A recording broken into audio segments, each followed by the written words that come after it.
Well, you're going to love this story. There is a new viral video tearing up the internet that's already gotten almost 3 million hits. It's of a homeless man in Columbus, Ohio, who panhandles on the side of the road. He carries a sign that says he's fallen on hard times and has a God-given gift of voice. Turns out it's exactly what he does have. When you're listening to nothing but the best of oldies, you're listening to Magic 98.9.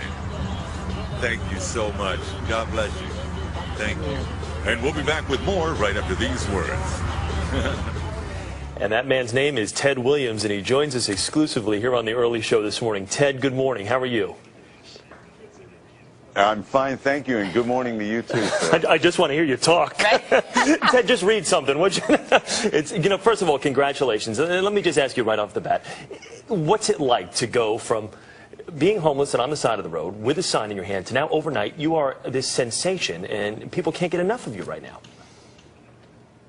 Oh my God, it's just sensational for one. It's numbing for another, overwhelming. I mean, there's so many words that I just, oh God, it's just amazing. I feel like, well, I've already been characterized as the Susan Boyle. I'm just so happy. And watch the CBS Evening News with Katie Couric. No, I'm just teasing right now. Or Ted, nice. You could remind people to watch The Early Show with Erica Hill and Chris Raggi. Give it a shot. Go ahead. I would love to be able to watch the early morning show on CBS with Erica and Chris, or Chris and Erica. Weekday morning. We've got right both here options. On CBS. Wonderful. Ted, have people started to, because I imagine you said it's sort of surreal, and I'm sure it's still sinking in, though. Have people started to come out of the woodwork? Anyone coming out and saying, oh, Ted, I remember you. I knew you had that voice way back when. Yes, ma'am. Well, some people have called me since then. I managed to get a cell phone, but people have called me and said, I knew you were going to do it eventually. I knew, people.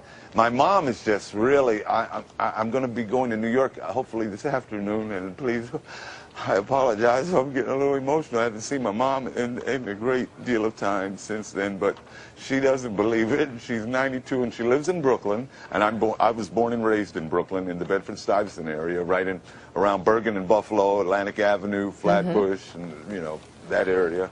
So God has been so good, and in the year 2010 on this date book that somebody gave me, I was going to write on there, well, another year wasted, but it was the year that I found God in my life. I mean, really a God of my understanding, and so it wasn't a wasted year, and I had no idea that something like this would have ever happened to me. It's like almost winning the mega ball lottery or something. This is just phenomenal. You're the third lottery winner today.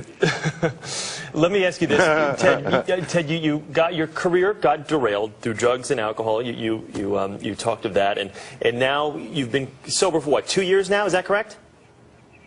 About 2.5 years. About 2.5 years. Congratulations for this. So what now? What would you now like to do? How are you going to put this voice to use?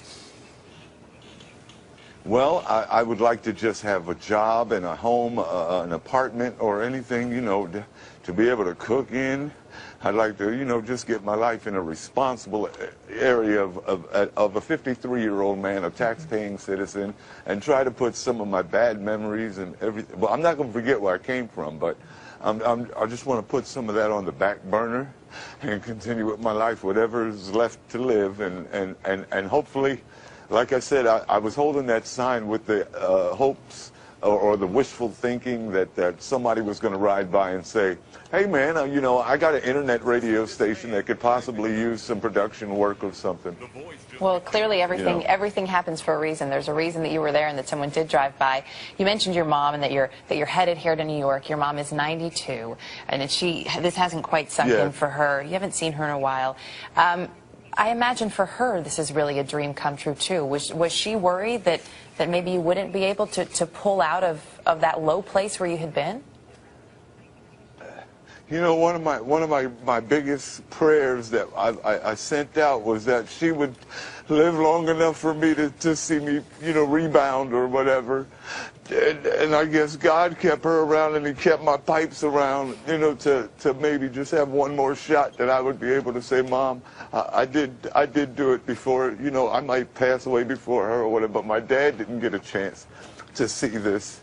But God is good, and the only difference between now and the time that I did have some kind of a heyday or a successful life is that now I'm more appreciative of life. I'm not taking it for granted, and I am thanking the Lord every day. Even if this didn't happen, I was still on that road. I thanked Him and had a, my hour with God. I called it my hour with God. Sometimes I would make $25 in an hour. Sometimes I'd make 25 cents in an hour, but at least I would talk to God. I'd get mad at some motorists who would pass by and say, oh, look at that guy who's going to... Little did they know. I would have my little mumbles. Little did they know. Well, Ted, you know what? You've put us in great spirits today. Before we let you go, real quickly, say, now batting for the Boston Red Sox, number 9, Ted Williams. Now batting for the Boston Red Sox, number 9, Ted Williams. Ted, congratulations to you on your success. Good to talk with you, okay? Go get him, all right, buddy? Thank all right, that was you Ted so Williams. much. Yes, sir.